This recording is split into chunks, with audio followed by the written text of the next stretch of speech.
vous voulez bien.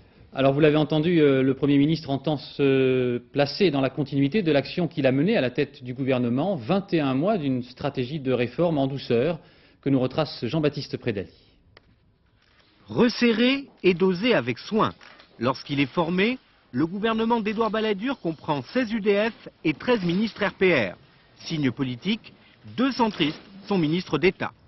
Dès sa nomination le 29 mars 1993, le nouveau Premier ministre affiche un style et une méthode.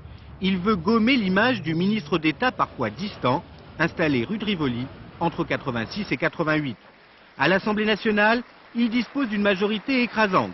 Plutôt que de pacte, il parle alors d'un contrat à base de réformes étalé sur 5 ans.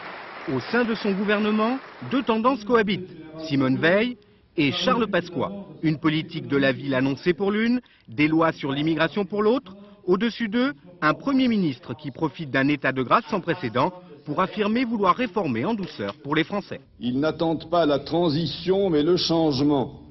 Ils n'attendent pas une action à court terme, mais une action à long terme. Fin 93 surviennent les premières difficultés. La réforme de la loi Fallou irrite l'Élysée et fait descendre dans la rue 600 000 partisans de l'école publique. Le projet est retiré. Après l'école, le CIP, le contrat d'insertion professionnelle, mobilise les jeunes contre le gouvernement.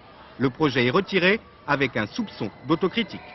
Il faut que ces changements soient compris, soient acceptés, soient souhaités par la population. On ne fait pas des changements ou des réformes contre les intéressés. Dans le même temps, le Premier ministre continue de voyager partout en France. Charles Pasqua a lancé un débat sur l'aménagement du territoire. Horizon prévu 2015, traduction immédiate, Édouard Balladur occupe le terrain. Avec l'été 94 commence le temps des affaires. Elle n'épargne pas le gouvernement. En juillet, Alain Carignon, le ministre de la Communication, démissionne. Il est aujourd'hui en prison. En octobre, Gérard Longuet, ministre de l'Industrie et balladurien affiché, est touché à son tour, avant le ministre de la Coopération, Michel Roussin. Malgré ces affaires, les sondages restent au beau fixe pour Édouard Balladur. Au sein du gouvernement, les ralliements se multiplient. Les Chiraciens comme Alain Juppé sont isolés. Édouard Balladur, imperturbable, renforcé à Noël par l'affaire de l'Airbus, réexplique sa méthode.